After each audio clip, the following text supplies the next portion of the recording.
Well, and I feel like that's the perfect segue to start since it is 5 o'clock somewhere and 5 o'clock right now. So I just want to welcome all of you to our Chapter Cheers program today. We have recently renamed it and hope you like kind of the new things that we've been able to market with this new name. But I'm excited to have with me here today Dr. Sean O'Keefe, who is a professor in the Department of Food Science and Technology.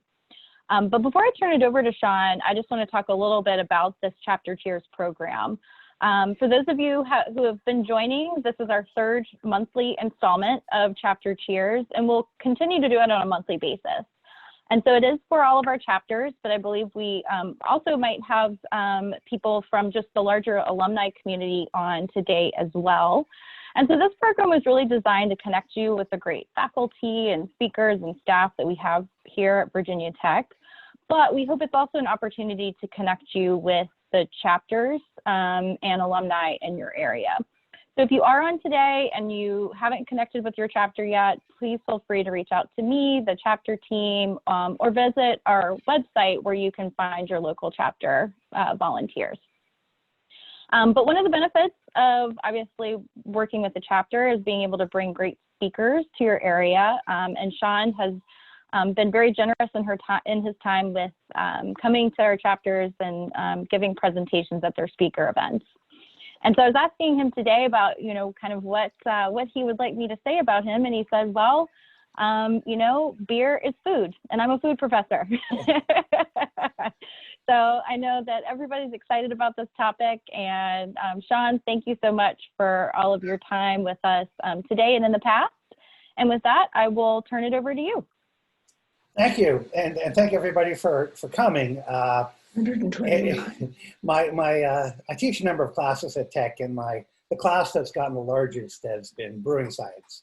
And I know one year I taught up to like 700 students. So, and for some reason I get good evaluations for that class. It's like a class on beer that's not required, that teaches the students how to understand beer a little bit better than just going down to the local store and getting a pack of Natty Light. I wanted to talk to you a little bit about myself, and then I want to talk a little bit about the topic at hand here, beer science for the senses, which is really kind of the background on a lot of the work that people do on beer. The latest beer that I have here, which is a Kriek Lambic from Belgium, and Kriek is a style of cherry beer that is made typically in a area near Brussels in Belgium. And this one is a combination of New Belgium, which is surprisingly enough a brewery that focuses on Belgian style beers, and a Belgian brewery over in Belgium. So it's called Transatlantic Kriek. Kriek again is a sour style of beer, made a lambic style. These bottles last a long time. They don't last a long time in my house, but they can have a long lifetime because there's actually yeast in the bottom of the beer, and that enhances its shelf life. You can sort of see here it's reddish. It's got cherries in it, so it's a sour beer. It takes about 2 years to make this beer, and I make this style of beer quite often myself. And every time I plan on making it, I'm like, how old am I? When will this be ready? when I'm 75, I'll be thinking about whether or not I want to have another 2-year plan in beer. But it's a really nice style of beer, a little bit different from what we typically see on the marketplace in the mass-produced beers. But we've seen an increase in interest in sour beer styles over the last few years in the United States. And this is one that's not the most common these days because it's a little harder to manufacture. I'll talk a little bit about that later. So today, talking about beer science for the senses. Cheers. This is happy hour after all. So we're going to be happy. And sometimes for some people, that involves having a drink.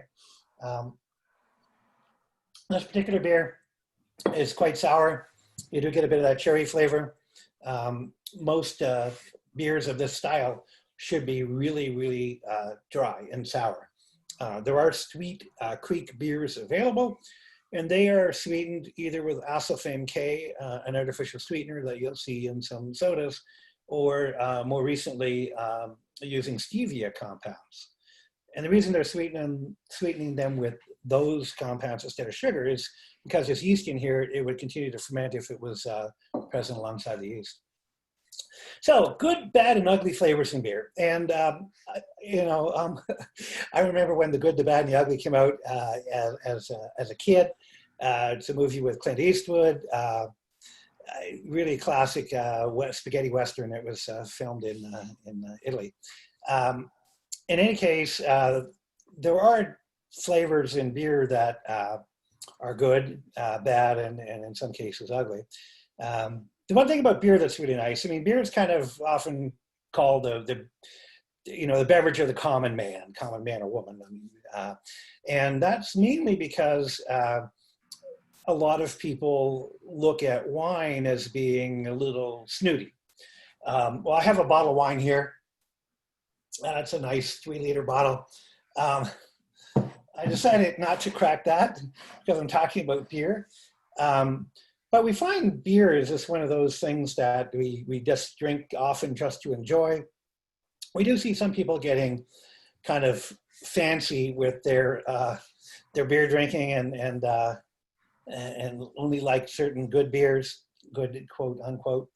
But for the most part, people like beer because it's a really nice and refreshing beverage. And certainly after you mow the lawn, a cold beer is a lot better than a nice crisp Chardonnay. So a beer science for the senses. So when we talk about beer science, we're talking typically about smell and taste, although obviously when I looked at this beer, the first thing I saw was the color. So obviously we would include vision in here as well. The cool thing about smell and taste is that our nose and tongue are chemical detectors. And we'll often see that no matter how fancy the analytical equipment you might have in the laboratory, your nose and your tongue are better detectors for certain things. And that's even the case today. I go into my lab, we have a couple of mass spectrometers, $150,000. For a lot of compounds, your nose is a much better detector, a much more sensitive detector, and in some cases, also a much more specific detector. So the nose and the tongue are chemical detectors. On your tongue, we have the main tastes, and that would be sweet, sour, salt, bitter, and umami. Umami is the last one to be identified, and that is kind of like soy sauce flavor because it's sort of a warming taste that's really found often in meats and other savory type things. And this is a result of actual receptors on our tongue. For aroma, this is detected in our nose. There were protein receptors in our nose and in a part of our nose up in the back called the olfactory epithelium. And it uses specific receptors and pattern recognition in your brain to actually identify different aroma compounds. And it's really fascinating. It's only been known for the last 35 years or so how this actually works. And there's a lot of memory involved in aroma as well. Down here I have Chou-tofu written in traditional Chinese, and that is actually stinky tofu, a stinky type of tofu that's really popular in southern China and in Taiwan.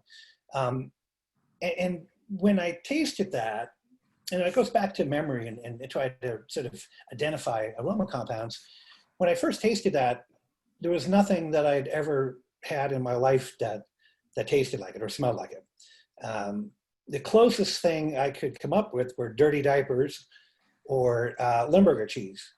And when I talk to my students in Taiwan when I teach there, and I tell them about Limburger cheese, and they say, what's it taste like? Well, I mean, dirty diapers or Chou-tofu or stinky tofu. So a lot of times when we're talking about specific aromas, certainly when we're trying to characterize aromas, we need to sort of go back to our memory and what we actually remember from our experience. So these are some diagrams of our tongue, and we have chemoreceptors on our tongue, and these are basically taste buds, and they're cells that will bind to compounds and set off these nerve cells. And again, you know, sweet and bitter, sour, salty, umami, these are all sort of different. So different taste buds for these different tastes. The thing that's really interesting is when you talk about sweetness and you talk about bitterness, these receptors seem to be spatially fairly close to one another. So sometimes you get something that is going to set off both of them. And one of the things that we find problems with when we're coming up with high intensity sweeteners and low calorie sweeteners is that some of them actually have a bitter component as well as a sweet component. So if you taste just sucrose, it gives you a lot of sweetness, but very, very low bitterness. But if you taste some of these stevia compounds, you get sweetness, but you also get a relatively significant amount of bitterness, and that sets off an unpleasant experience for the consumer. Now our nose, again, this is up inside our sensory epithelium up here, and it's actually, these receptors go directly through the bone and the bottom of our skull and into the brain. And there are people who have had very serious head injuries where you have a very strong shock, and these nerves will actually be broken. And if that happens to somebody, and it actually happened to one of my brother's friends, he was in an accident with a train in the winters, got caught on some ice, his truck wouldn't stop. The doctors thought he was dead. When I looked at the x-rays, he was fine, but these nerves had been severed on him. So he doesn't have any sense of smell whatsoever. He was anosmic. But the interesting thing about these is that there are different receptors present here, and they bind differentially to different aroma compounds. So these aroma compounds are found in the gas phase, and all things that give us a sense of smell or aroma are molecules that get into the gas phase. As one goes into the gas phase, I can't smell it. So these bind to these receptors. These receptors are routed to different places in the brain, and it's a three-dimensional pattern recognition in the brain that sort of specifies what that is. And that aroma goes back to memory. So if I gave somebody our gardenia to smell and they never smelled a gardenia before, they're certainly not going to tell me that smells like gardenia. They never smelled it before. But once they smell that and they sort of recognize that, the next time they smell it, they'll say, oh yeah, it smells like that gardenia. It's different from a rose, it's different from other flowers. So the memory is a relatively important part of our understanding of aroma compounds. So beer.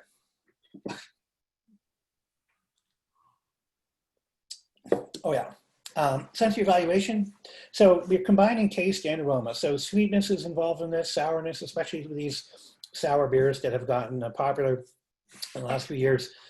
Sometimes astringency or bitterness, and saltiness in certain styles of beer as well.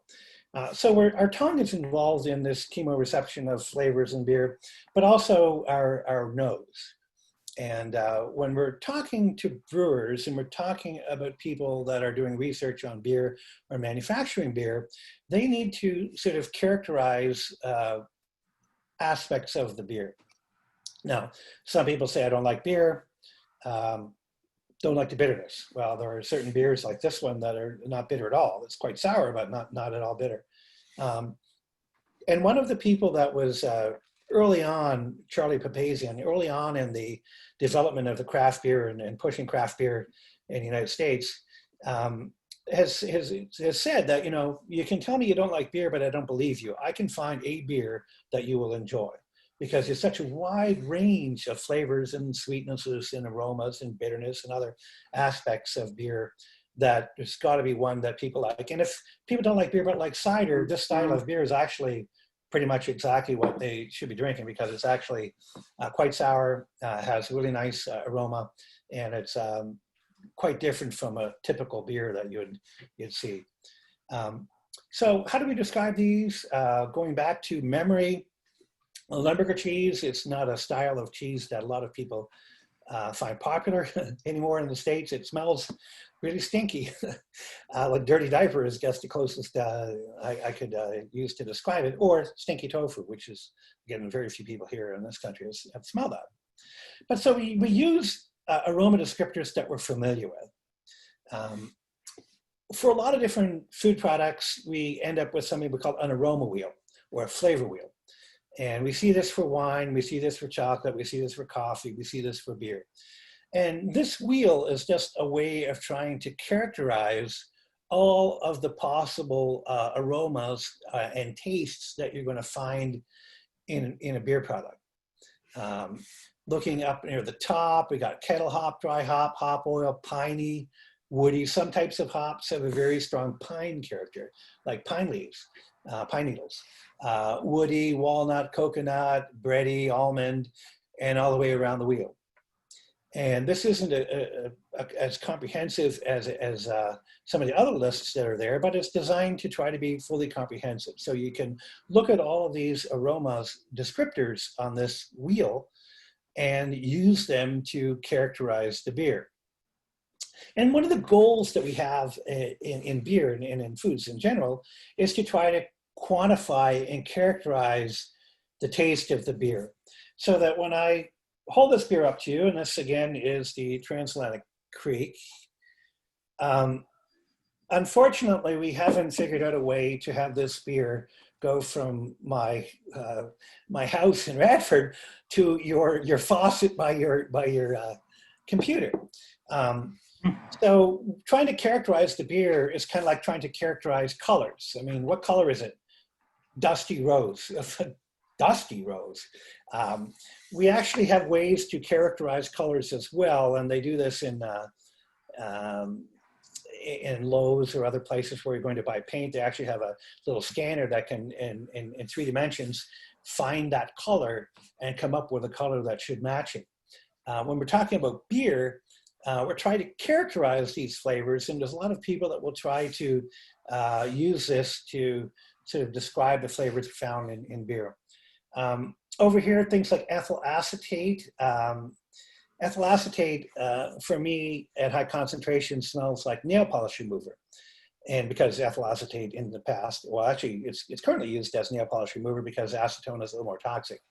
At low levels of ethyl acetate, it gives you sort of a fruity character and can characterize, improve some of their fruity aromas.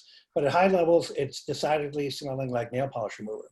And I've tasted beers that have had very bad levels of that. Looking at some of the other flavors around here, caddy, tomcat urine. Generally not considered a big positive.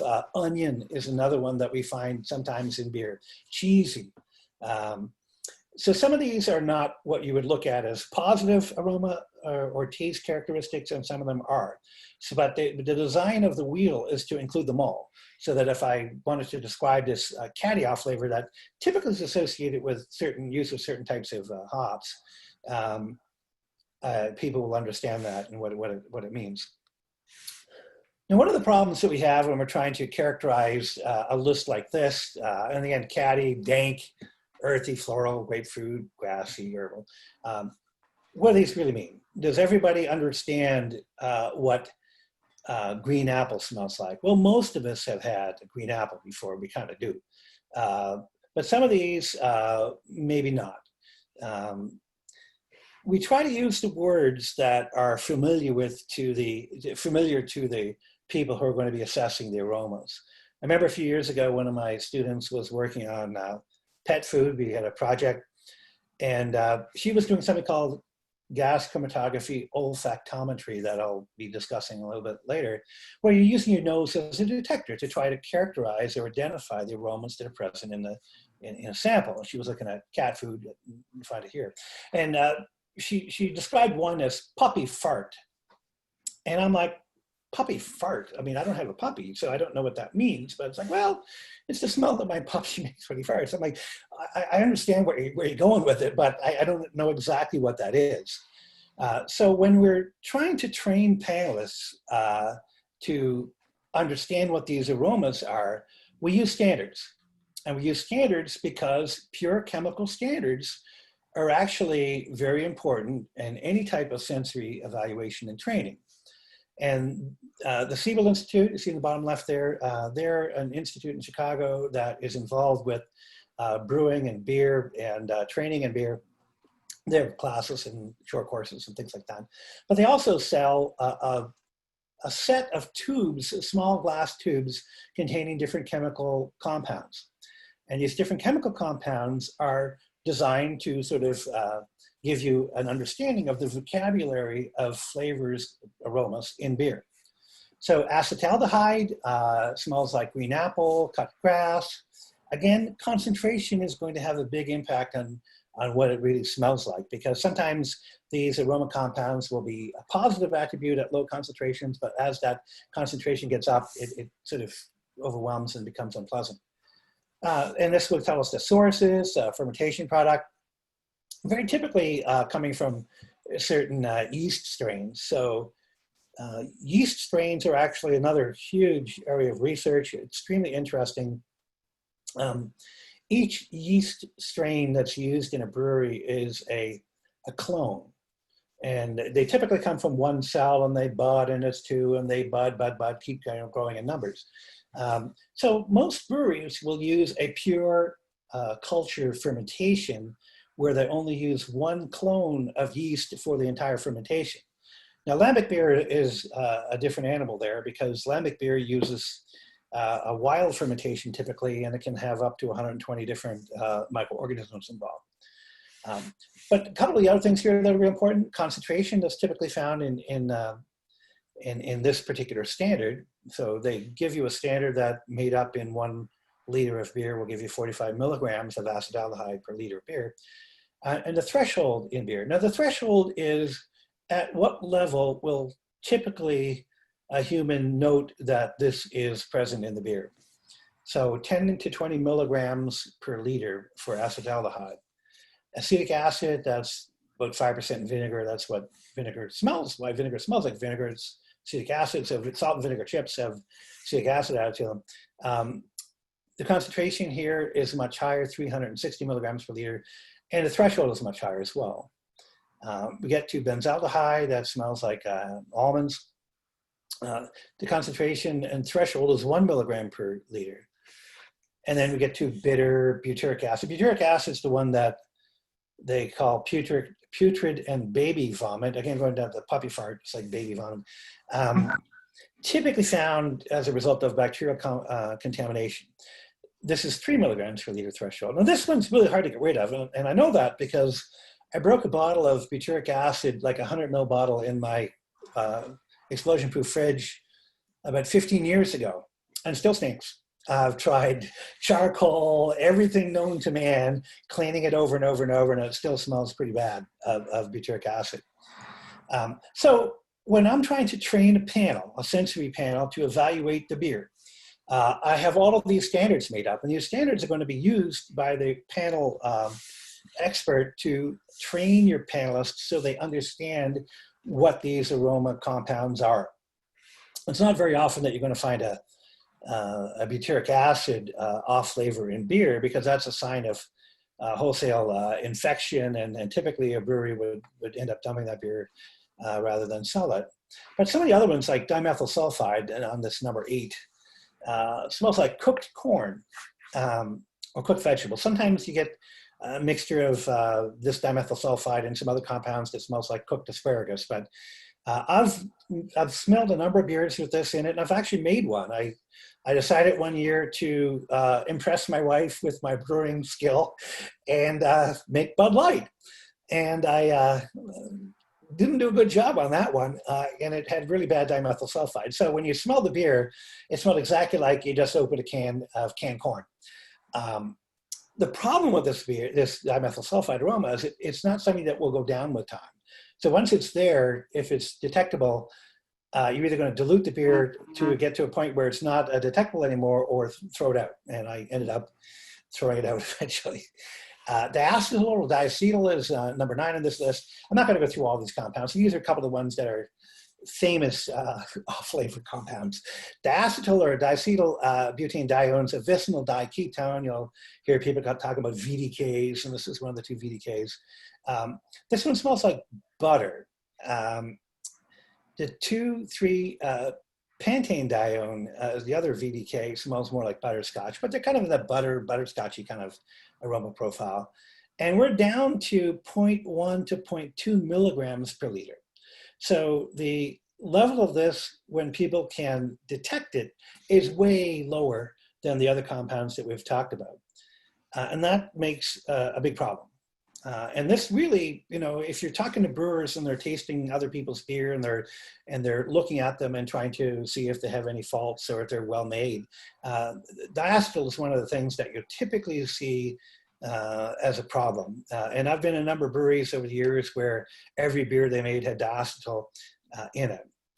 And the thing about it is, you know, there's on this list it says 0.1 to 0.2 milligrams per liter. That's actually a little bit misleading. There's a much wider range where people will be able to detect this compound.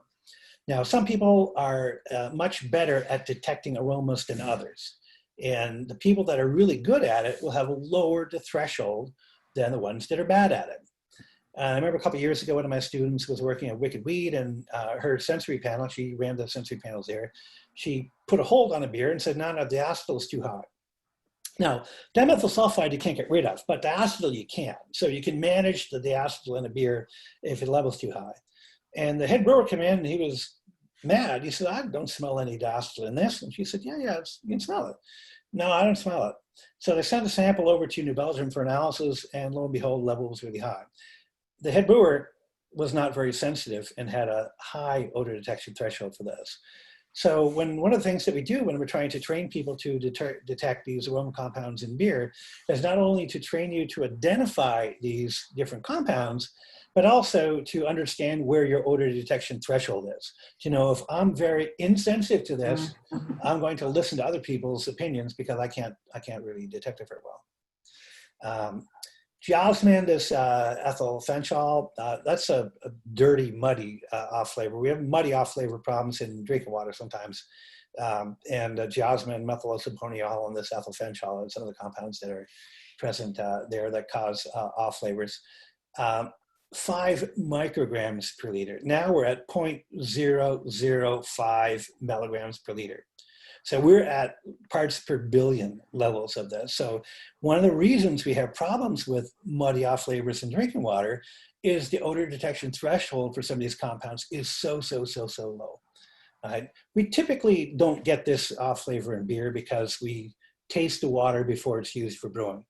If it's contaminated, you don't use it, or you treat it with charcoal and then test it again to make sure that the level of these compounds that have really low odor detection thresholds are not used.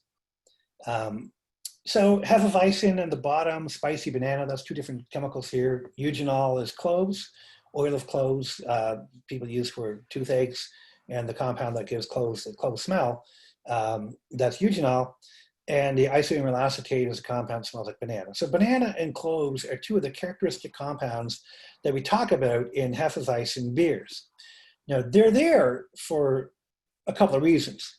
The main reason is the yeast strain or the yeast clone that's used for these Hefeweizens. It's a Weihenstephan clone from southern Germany that has a slightly different metabolism from other types of yeast, and it tends to produce these compounds.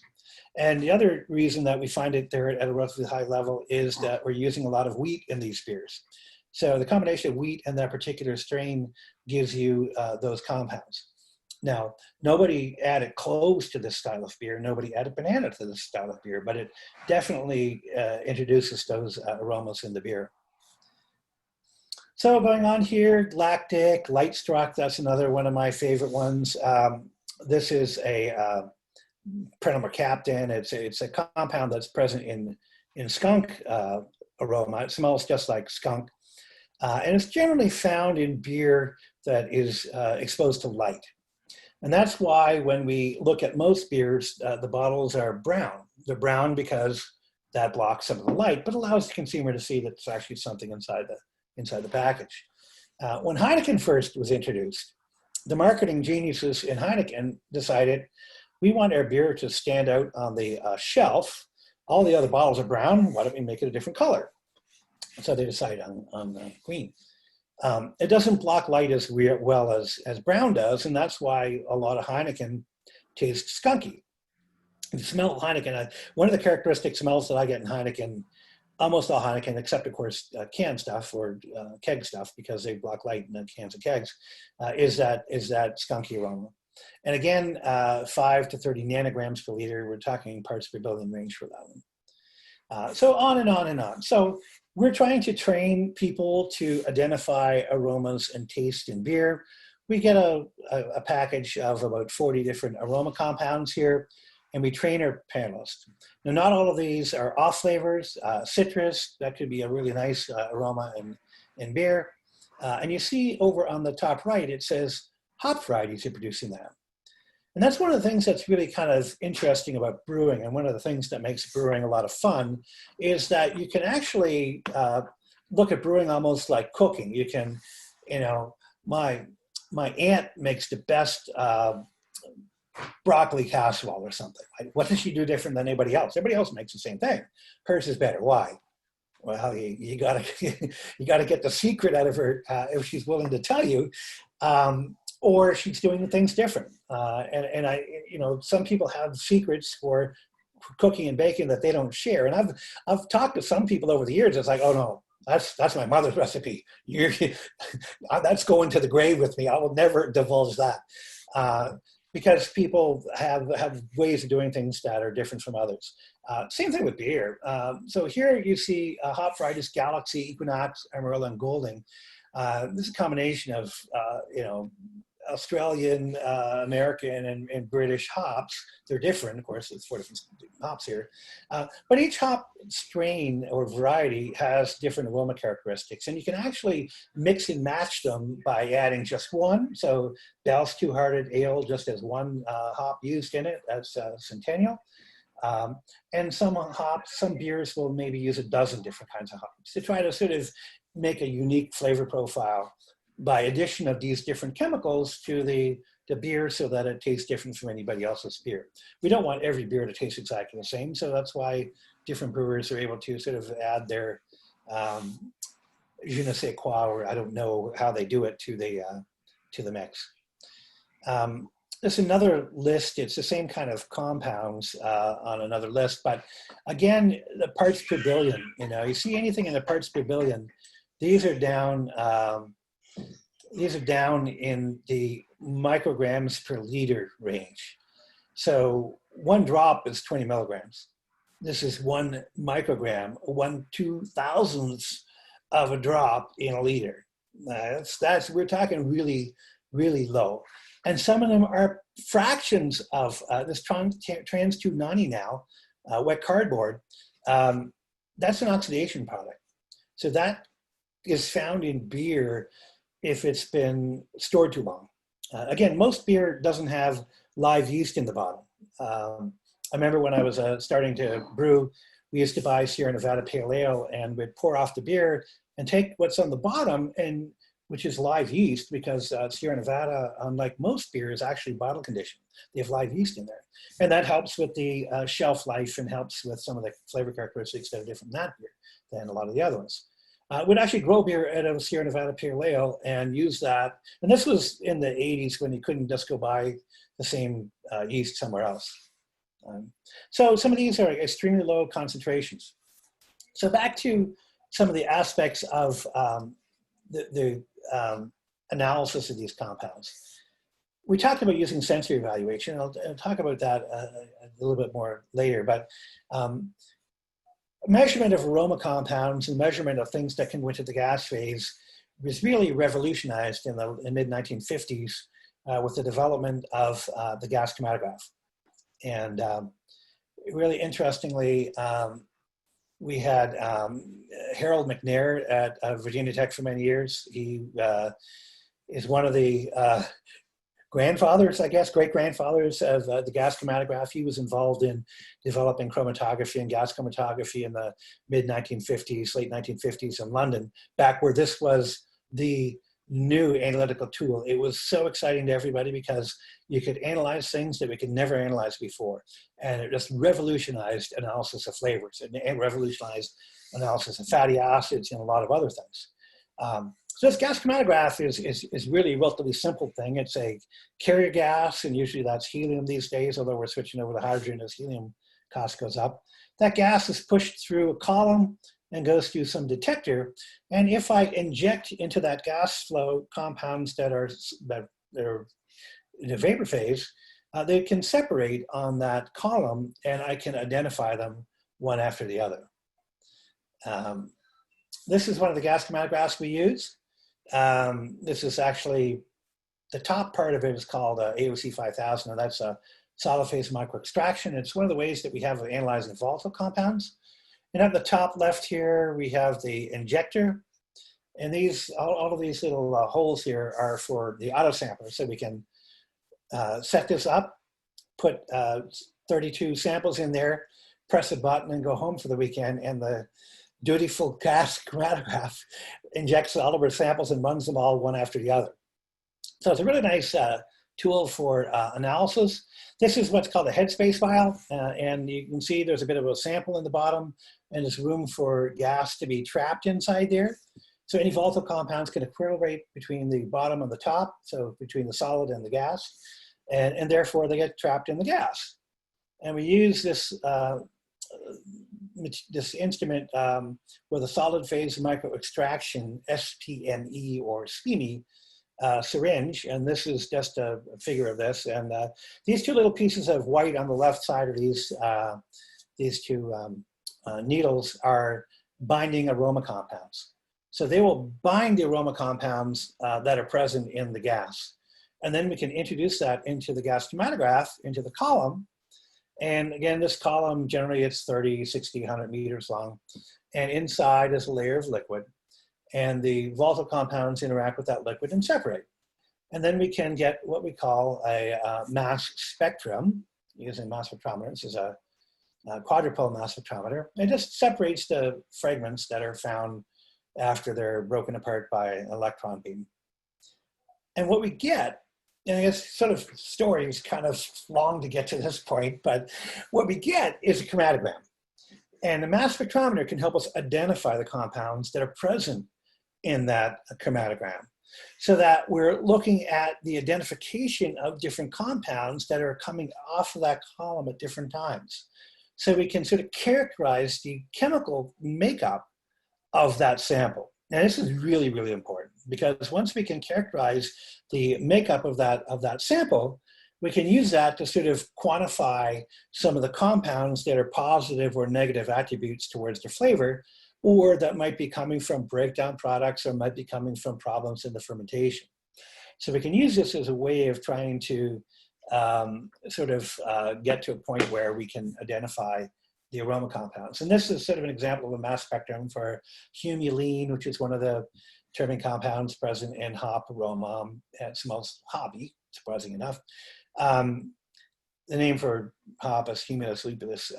So this can identify that compound by characterization of the retention time, how far, the time it took for this compound to come off of the column, and also the mass spectrum. So it's really useful. Back to what I mentioned before, your nose can be a much better detector than some of these other instrumental detectors like the mass spectrometer. And this is one of my students. She's smelling samples that have come off of the column. And this is called gas chromatography olfactometry, or GCO. We love acronyms in analytical chemistry. So looking at this character of the aroma compounds, you're looking at not only the identification, which would come from the mass spectrometer, but also a characterization of the aroma. And quite often with this technique, our nose can detect stuff that our mass spectrometer can't. And this goes back to the point where some of these detection thresholds are in the part per billion or part per trillion range. And this instrument isn't that sensitive. It's sensitive, it's very sensitive, but it's not as sensitive for some compounds as your nose. So this helps us out quite a bit because we're able to characterize the aroma compounds. And this is just a sort of a GCO chromatogram looking at some of the compounds that have been identified in here. And this is actually one of the things that we can use this to sort of identify off flavors. Trimethylamine, or TMA, is a fishy smell. It's actually one of the compounds found in some fish species that are decomposing due to bacteria. In the fish itself, in some fish, trimethylene oxide is an osmoregulatory compound. So it floats around in the blood of the fish to try to sort of balance the osmotic pressure in salt water, basically, these for marine fish, with the body of the fish. So TMAO, trimethylamine oxide, is an osmoregulatory agent, breaks down to trimethylamine. Smells fishy. So we can detect this with the GCO pretty easily.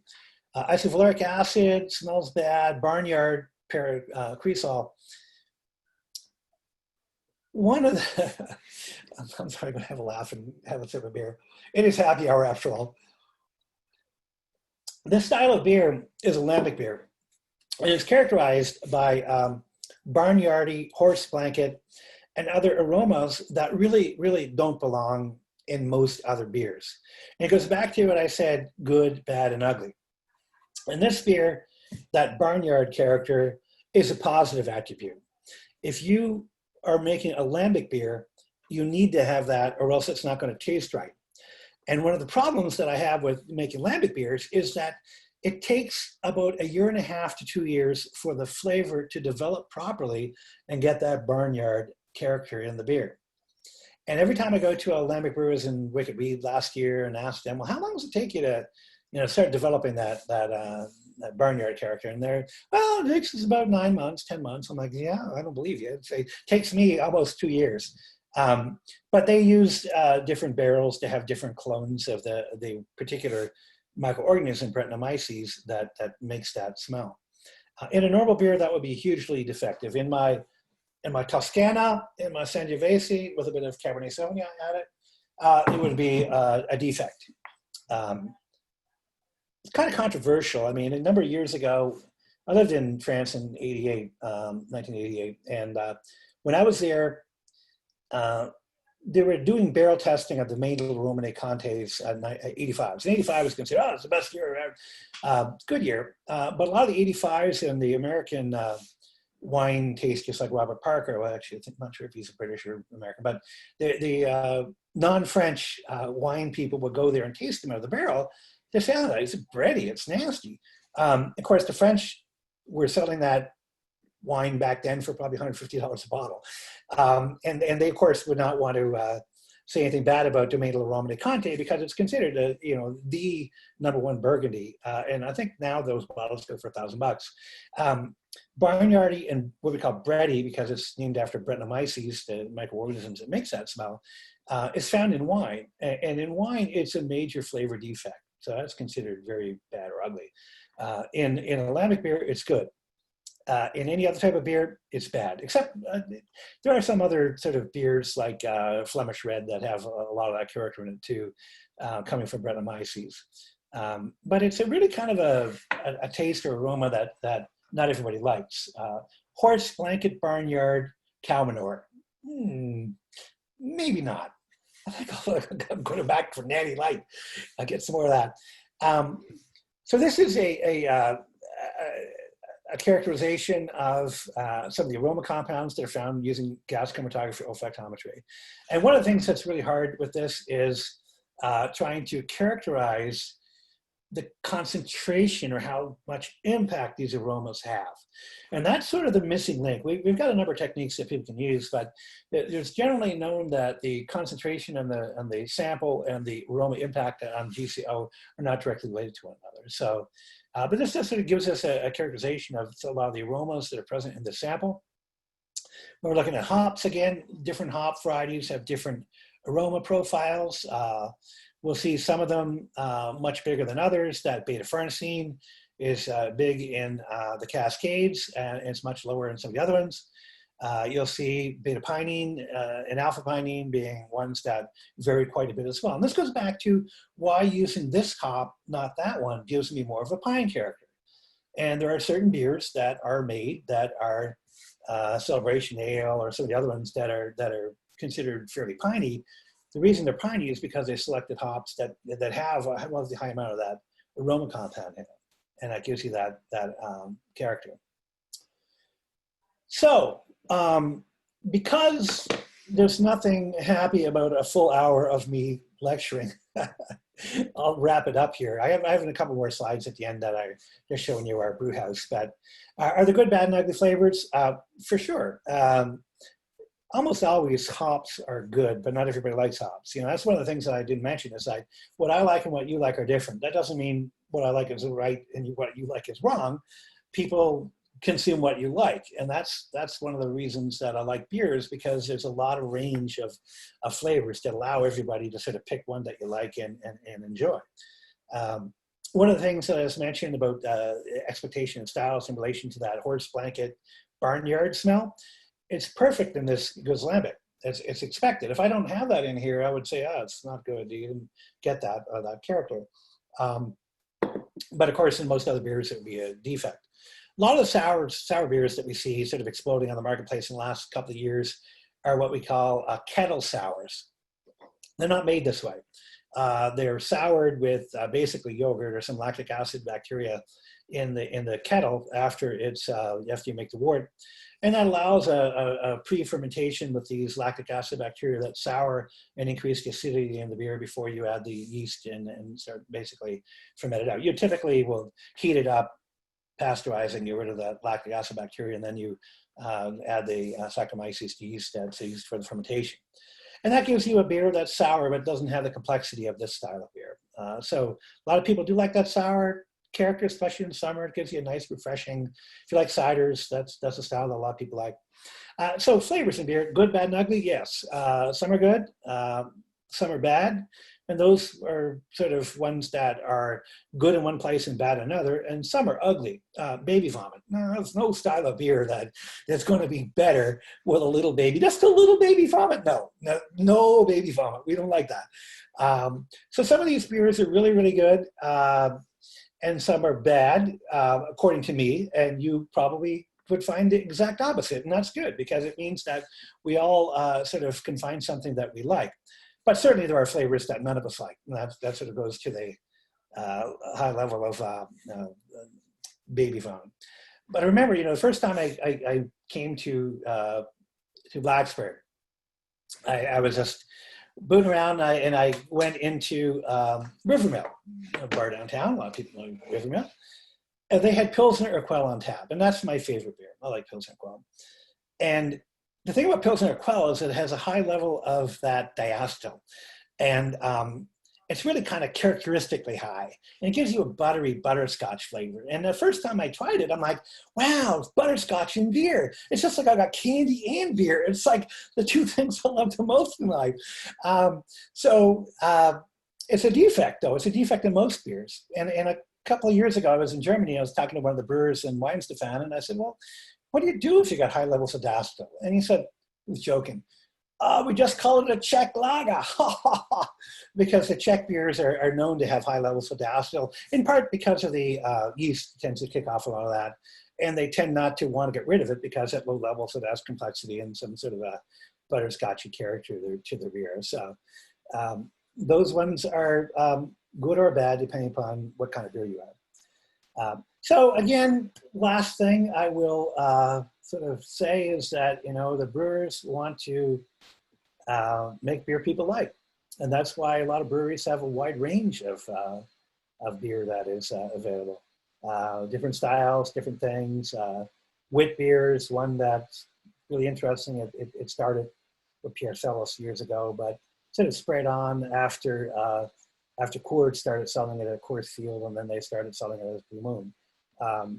Those beers are found in most breweries, So what I will do now is just sort of fermer la bouche, as they say. I'll be quiet and I'll look for questions either on the headphones or in the chat box.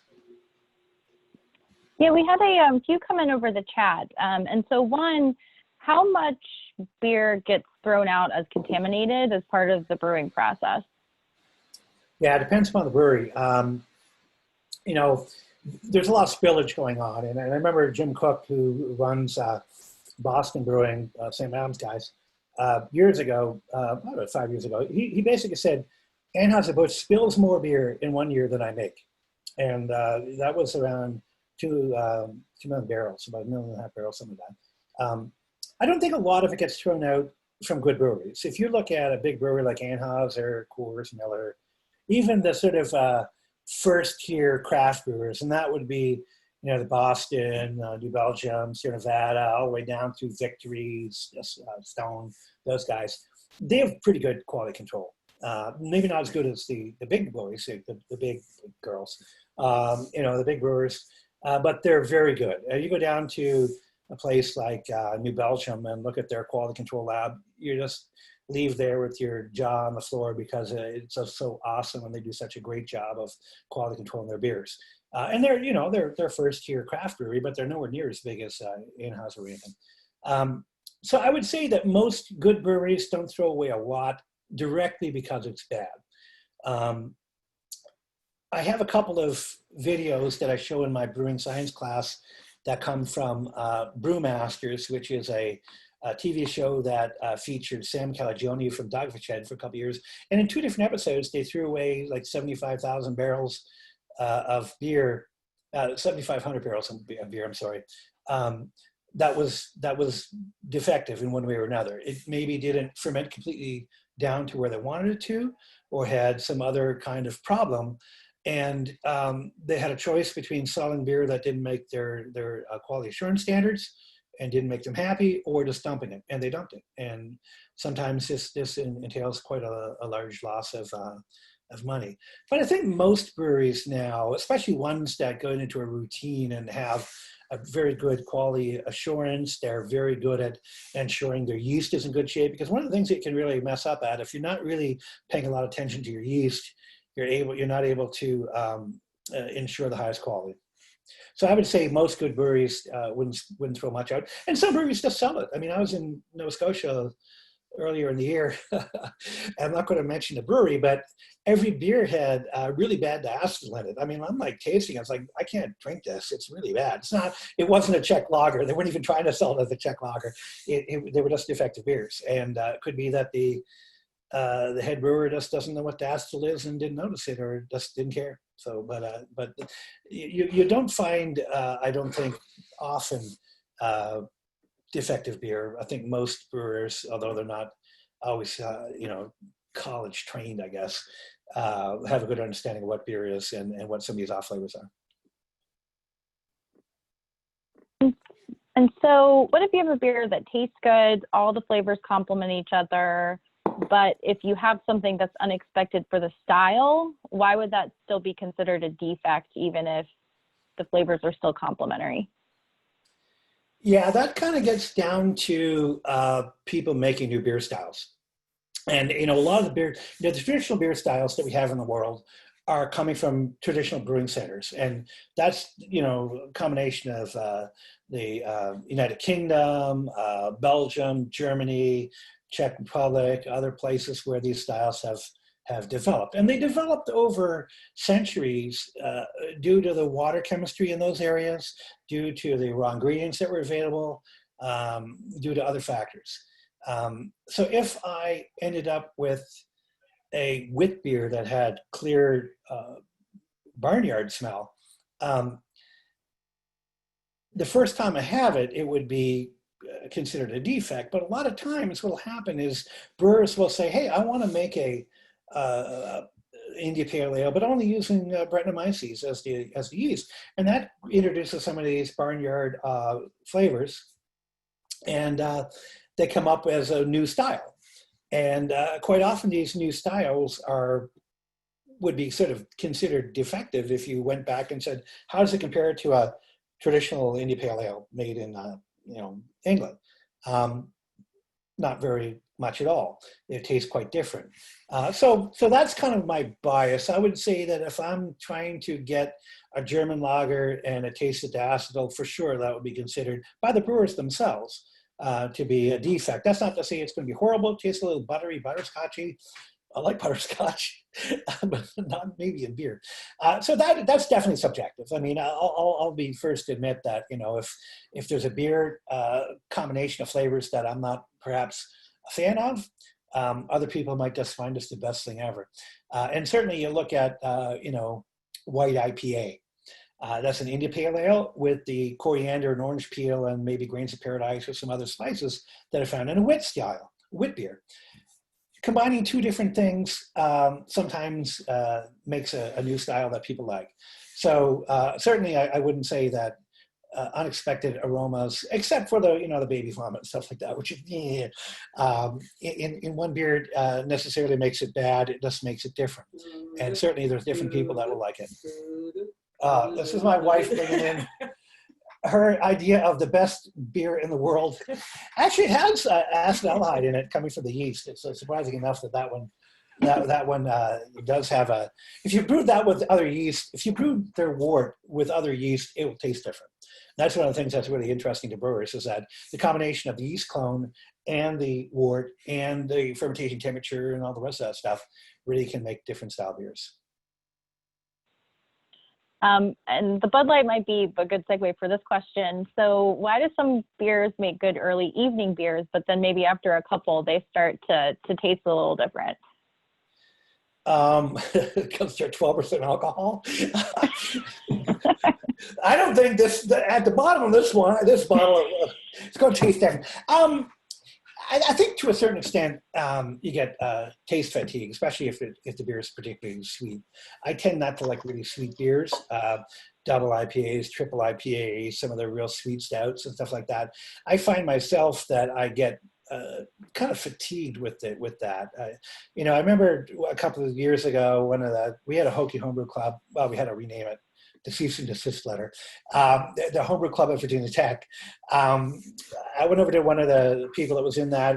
I got a growler of habanero sculpin. It had habanero peppers in it. It's really spicy.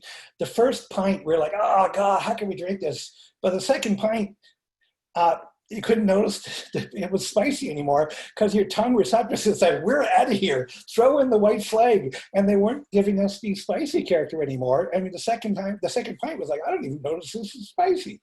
I think part of it's fatigue. Some beers tend to do better based on their sweetness and the alcohol and the flavor profiles than others. They talk about beer and wine pairing with food.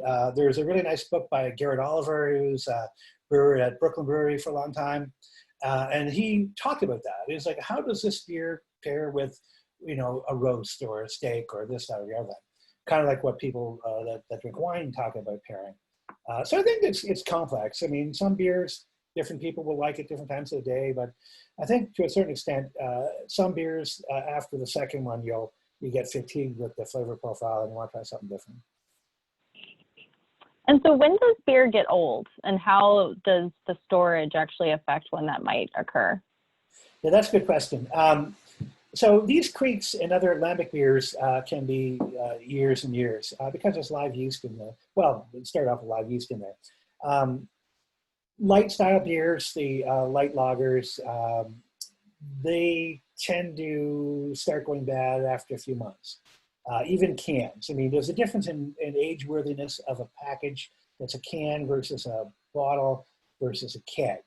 And one of the things that the brewer is really careful with is they dissolve the oxygen on packaging. So they're really careful to measure how much oxygen is present in that bottle after I go through the bottling line and cap that bottle or close up that can, because that dissolved oxygen is going to cause flavor degradation, and the lower the DO in the package, perhaps the longer shelf life. And also there are things like pasteurization that sometimes occurs that is going to affect the shelf life as well. So for most part, light style beers, a year you're gone. It's not going to be horrible, but it's nowhere near going to be as good as it was in the 0 to 3 months time frame. Some beers are meant to be aged. I know there were some hardy old ales that I saw over in Vintage Cellar a few years ago, 4, 5, 10 years old, and they're supposed to get better with time. One thing that you do notice is that the hop character goes down. So that aroma from hops will definitely degrade. So if you're looking for really aromatic, really hoppy beer, you don't want an old beer. But as the beers age, they get more complex flavors. They go into, dried fruit. Really, the flavor changes quite a bit. But that really would be only good in a high alcohol beer that you're expecting to store for more than a couple of years. And we'll do one last question. What do you think the future holds for brewing? Oh, my baby. What does the future hold for brewing? It's changed so much. I mean, I didn't mention it, but I moved to the States in '84. And at that time, there were a couple dozen craft breweries in the country. And the biggest ones were, Boston, Sierra, Anchor. And they had maybe 10 different styles of beer available for craft beer drinkers. I think that the actual beer sales has stagnated certainly on the large brewers in the last few years. We still do see some modest growth in the craft brewers. One of the things that I really like and I find really exciting about breweries is the destination aspect of it. I can go over to Eastern Divide, or I can go to one of the other craft breweries locally and have a beer, meet with friends. Well, not now, of course, but 6 feet away, relax, and enjoy the ambiance, enjoy the atmosphere, maybe get some food. And that's really cool. And it kind of brings back the style of pub that you see in England and in Ireland, where you go there to meet your friends and you're trying beers and try different beers. And I really think that that's going to keep growing because it gives us destinations to go to, and not just to, bring a beer home. I mean, you can buy a beer and bring it home and drink it at home. Yeah, it's not really that exciting, but I go out with my friends, we hang out at a brewery, go outside, the kids are running around or something. I mean, that's a lot of fun. So I think that you'll see a continued growth in the small craft brewers that are destinations. You want to go there just as a place to hang out, maybe drink some good beer, get some food, and things like that, rather than just get some beer to bring home. I mean, I was in a couple of different grocery stores recently looking for a specific beer. Oh my gosh, there's so many beers there now. And it's like they get like 150, 200 different varieties. I mean, it was really, really hard for me to find the beer I was looking for. In fact, I didn't find it because there's such a wide selection. So there's been a lot of compression in the craft beer industry in the last couple of years as several breweries have sort of joined forces, like, a couple of ones like Victory and a few other ones that have joined together to try to pool your buying ability so we can make a higher quality, lower cost product. But I think that it's going to continue growing. Craft beer has changed quite a bit since I've been in the States. I see a lot of movement towards more drinkable beer. So instead of just like a triple IPA, quadruple IPA, I mean, it's 20% alcohol. It's really sweet. I can drink a thimble of that, and that's about it.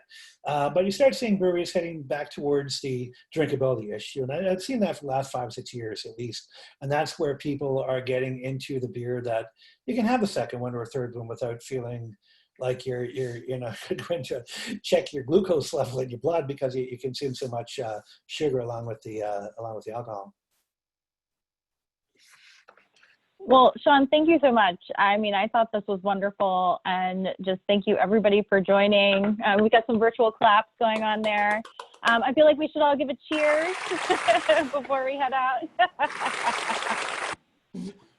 Well, thank you all for coming. I'll hang around a little bit and maybe answer some of the chat questions. And because I know I do have some people on here that I know. So I know you're going to drink the Bud Light. That's what you're going to No. You were being photo beard. You know what? When we got to Germany, I had her drinking German lager. So and Helles is a style kind of like what this wishes it was. And at Weinstefan, they had an unfiltered Pils. And Pils is the German take on a Czech lager, but without the daffodil being so apparent. And she liked that beer. I mean, and I do too, because it's got more malt flavor. It's got more interesting hops than some of these, mass-produced American lagers. That's not to say that this isn't a fabulous beer. It is. It's like the quality control of this one is just A1.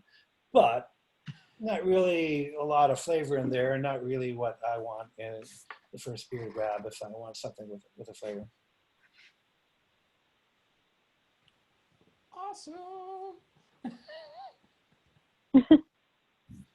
Bud Light. Yeah, we had a guy in Florida when I was a professor there for about 10 years. And he used to call Bud Light Belly Wash. And he was the first person I ever met that was a craft beer snob. And he's like, Belly Wash. That's like, it's really what made beer. I mean, you don't like it, you don't have to drink it. Nobody's holding you down, like torturing you by pouring the Bud Light in your mouth instead of, your IPA or double IPA. But, that's the thing again I like about beer is that there's lots of different styles. A lot of people can find something that they like. If people say I really don't like beer, it's like, well, what do you like? You like cider? Okay, well, there are beers that kind of taste an awful lot like that. Do you like sweeter things, or because a lot of people look at dark beer and think they're really heavy. I mean, Guinness is a light beer. I mean, really, Guinness is a light beer, and low alcohol and low total carbohydrates in it. It's just got a little bit of dark malt in there to give you a little bit of that roast character. But, when I was in Dublin years ago, and you go into a pub and you see 3 or 4 little old ladies, I mean, like they're 75 or 80, sitting around a table drinking Guinness, right? I mean, it's really kind of a cultural thing there, but it's not a really big high alcohol beer that you have to worry about. And that's the other thing that I saw in trends-wise is that, people are getting away from that. Well, I wouldn't say people, but some breweries are getting away from that really, really high alcohol. 7, 8, 9, 20% alcohol. I mean, I remember when I bought a bottle of Worldwide Stout the first year that Dogwich had put it out, it was 23% alcohol. It's double what a wine is, double. And they were selling it in the 750 ml bottles. I drink that. I'm going to get my stomach pumped in the hospital. No point. I don't like beer that's that strong. The beers that I like are almost always like Pilsner Quell. That's like 4.4% alcohol. I mean, it's like get a nice refreshing beer, tastes good, it's got nice malt, really nice hops, 4% alcohol, 4.4% alcohol. I mean, that's great. I mean, you don't need to worry about falling over. You don't need to worry about it being too sweet. But that's a real hard beer to make. Nobody has come anywhere near cloning a Pilsner Quell as far as I could tell. I mean, I've tasted 1 or 2 beers that tasted like German lagers, but I've never tasted one that tasted anywhere near as malty and as nice as Pilsner Quell.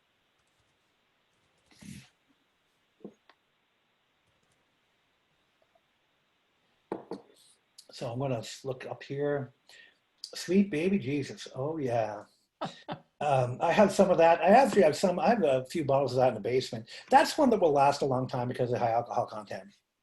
And it's not a hoppy beer, so that you're not, if you try to age a hoppy beer, you're going to lose the hops.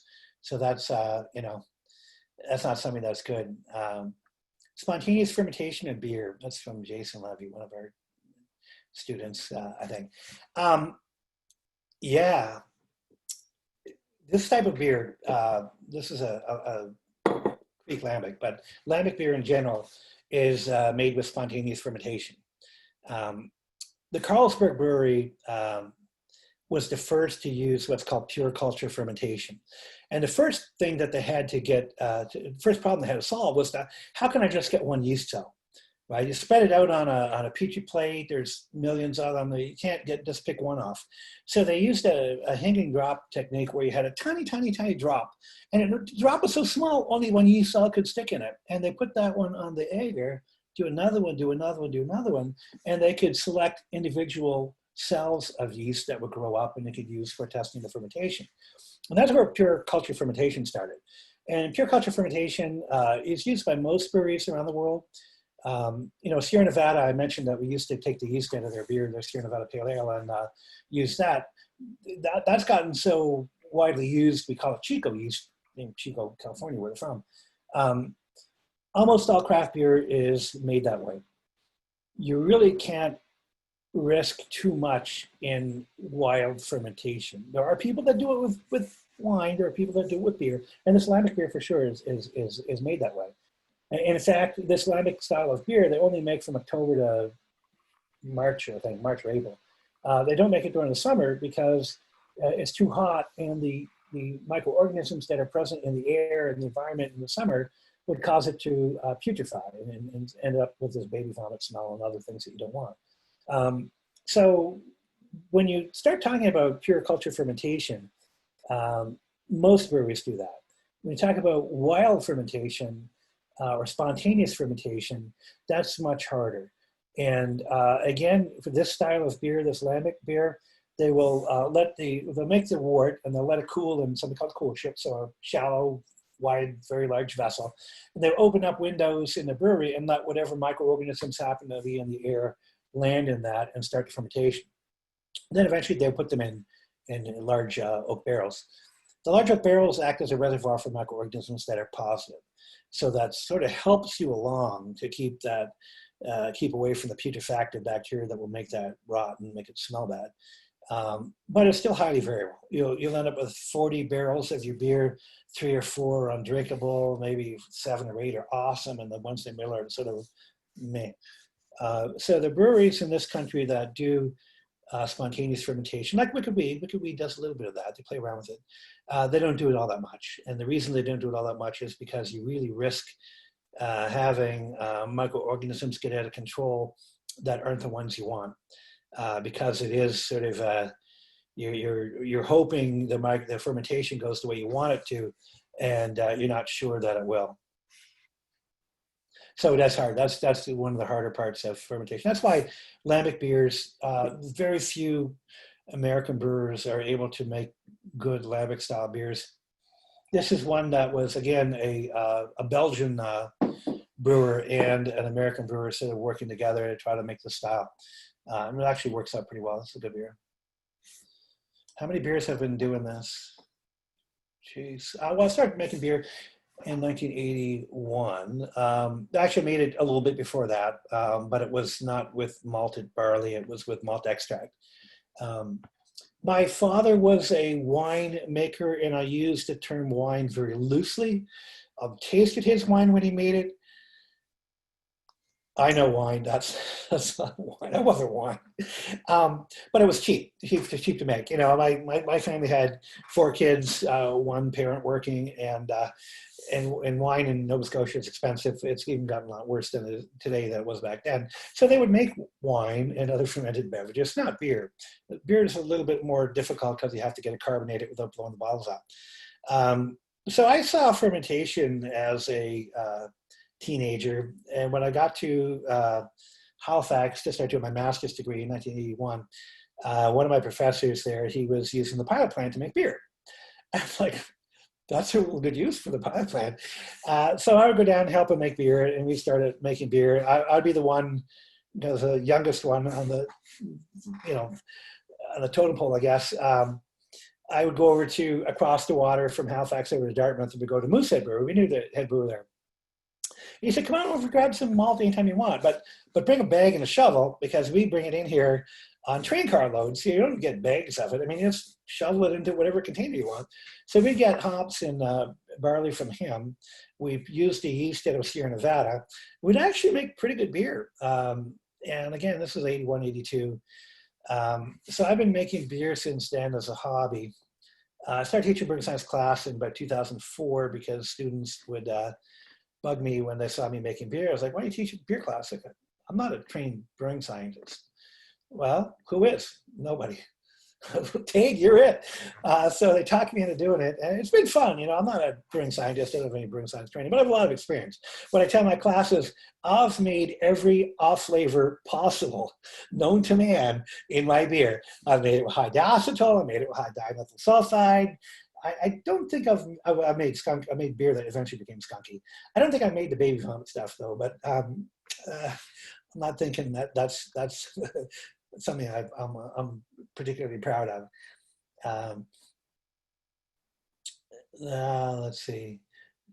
Top and lager fermentation. There's 2 kinds of yeast used in brewing. Well, there's more than 2, but the 2 main types of Saccharomyces used in brewing. Saccharomyces pastoranus, used to be Verum, used to be Carlsbergensis, but that's the lager yeast or bottom fermenting yeast. And Saccharomyces cerevisiae, which is a ale or top fermenting yeast, and that's the same yeast as we use for making bread. So when I went in the store the other day to get some bread yeast, and sold out. Why are people doing a run on bread yeast? Come on, people. But anyway, that yeast is different than the lager yeast. And one of the things that really sort of distinguishes the difference is the temperature that they're happy fermenting. And a lager yeast likes about 7 to 12 degrees Celsius in the low 50s to mid 50s. and ale yeast is about 10 degrees higher than that. And if you ferment a lager too warm, you're going to get a different flavor profile. More esters, more flavor. It's not as clean and delicate a flavor as you find in lager, good lager fermentation. So one of the first problems I had trying to make lagers was finding a place to ferment it to get that 7 to 12 degrees Celsius. And I, at one point, I cleared out a fridge and lab. I took all my chemicals and put it in a different fridge. And I made this my fermentation fridge. So I cleaned it out. And I tried to clone or make a copy of Pilsner Urquell that was acceptable. And that's my favorite beer. So I figured, I can make beer, right? I mean, I make beer. I should be able to make this, right? I bought the yeast from Pilsner Urquell, the same clone, the same malt they use, the same hops they use. I followed the procedure left and right. They use something called triple decoction, which is a different type of mashing, and I followed that along too. I still couldn't get anywhere close. That's just it. I mean, some of these beers, although they're deceptively simple, really difficult to make ones that are similar. And that's, some beers are real easy to clone. We did a really nice job of Bell Stew Hearted, New River Pale Ale back when it was still made by Old Dominion. That was a really nice beer, nice pale ale. And they sold that rest. They stopped making it at Old Dominion when Old Dominion moved in. They now make it at Lost Rhino, but it doesn't taste the same. But we made one in lab that we liked as good or better than the commercial one. Before the commercial one basically disappeared, because we heard it was disappearing, and we're like, oh, that was their favorite beer that we would drink in Blacksburg. Real nice recipe. So.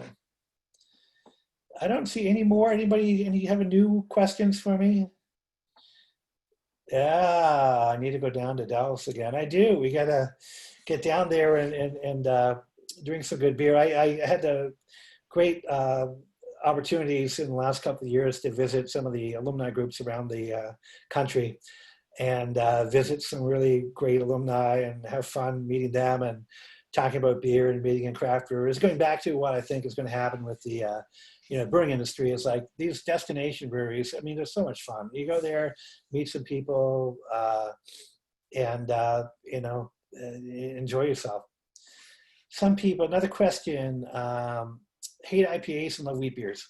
Yeah, IPAs are, back when I was first in the States, the hoppiest beer in the world was coming from Anchor and called Liberty Ale. And Liberty Ale was made for the bicentennial of 1776 and started in, obviously, 1976. And that was made by the father of craft brewing, Fritz Maytag. And he used his trust fund from the Maytag appliance company to buy into and then eventually take over Anchor Brewery in San Francisco. And he wasn't a brewer. He was just a guy that liked beer. And he was a smart guy, though. And he developed that brewery into what was in the early 80s when I moved to the States, the #1 brewery in the country, in my opinion. And he made that beer about 36 IBUs, which means 36 milligrams of isovalproic acids per liter of beer, which is probably a third of what some of the beers have today. So it was considered the hoppiest beer in the world back then, but today it's not really that hoppy. Wit beer is a great style. Wheat beers in general are a nice style. I'm not a huge fan of them unless I've got some German sausage in front of me. When we were last in Germany, we met up with Udo Katan, one of the professors that comes to Virginia Tech to help us out sometimes. And he invited us to the Airbrau in the Munich airport, and we had Weissbier and Weisswurst. And you have to eat it before noon because the Weisswurst is not, it's fresh sausage. It's not boiled, it's steamed. And I didn't like wheat beer up until that point. I'm like, it's got these cloves and banana flavor. And then I had it with the sausage. I'm like, in the mustard, I'm like, oh, this is good. Yeah, sometimes it's like that. You look at a pairing that's kind of the classic pairing that the Germans had with Weisswurst and Weissbier with their mustard and pretzel or two.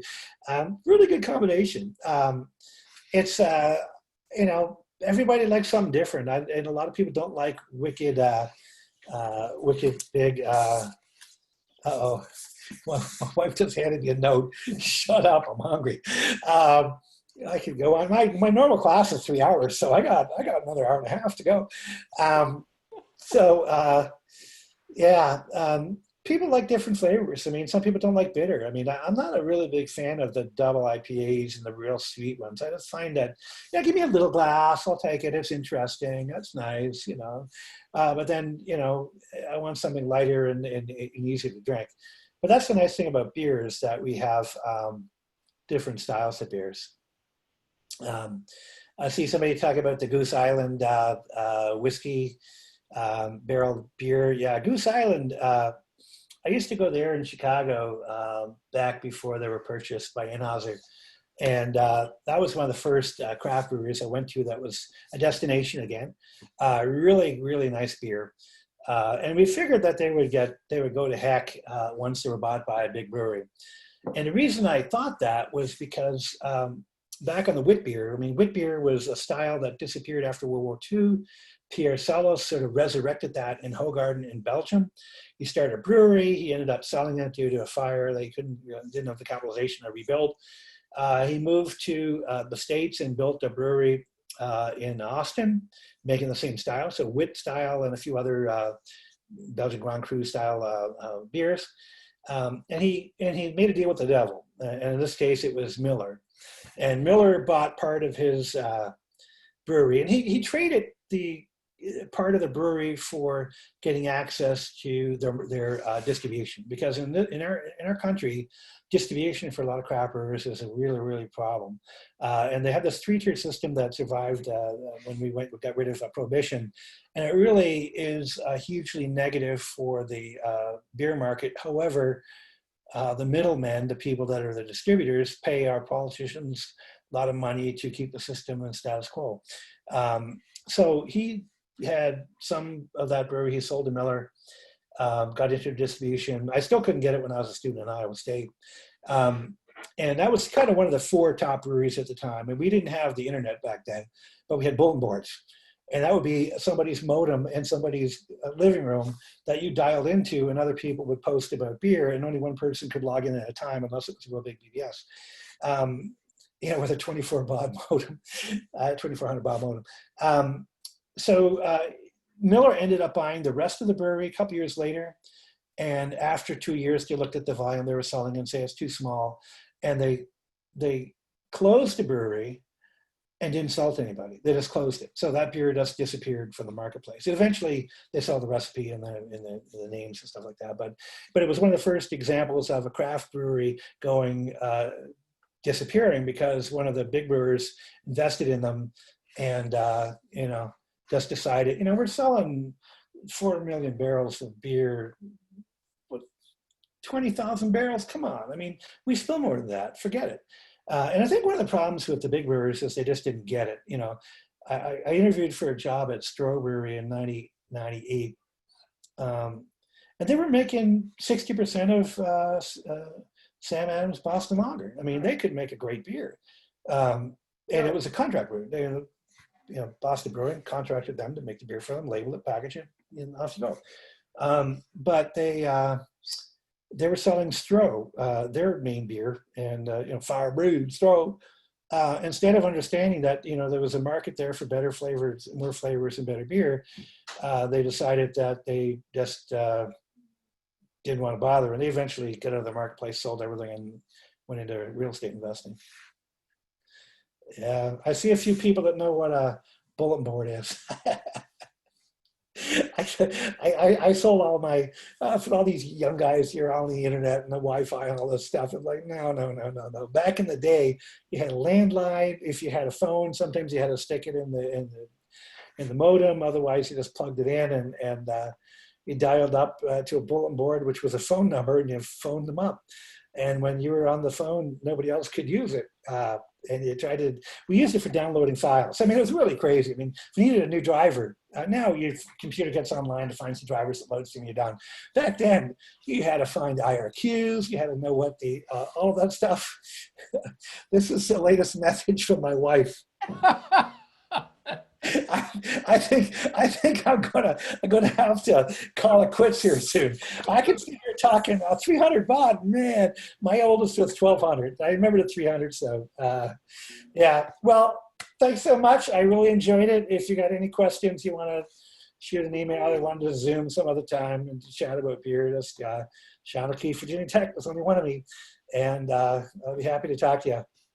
Thank you so much again, Sean. This was so much fun. It is so Take great care. to see Thank you, guys. everybody. Yay! A lot of fun. Thanks a lot. All right, thanks. Bye, everybody. I Go better go see you. Hokies. Woohoo! Go Hokies! No Hokies.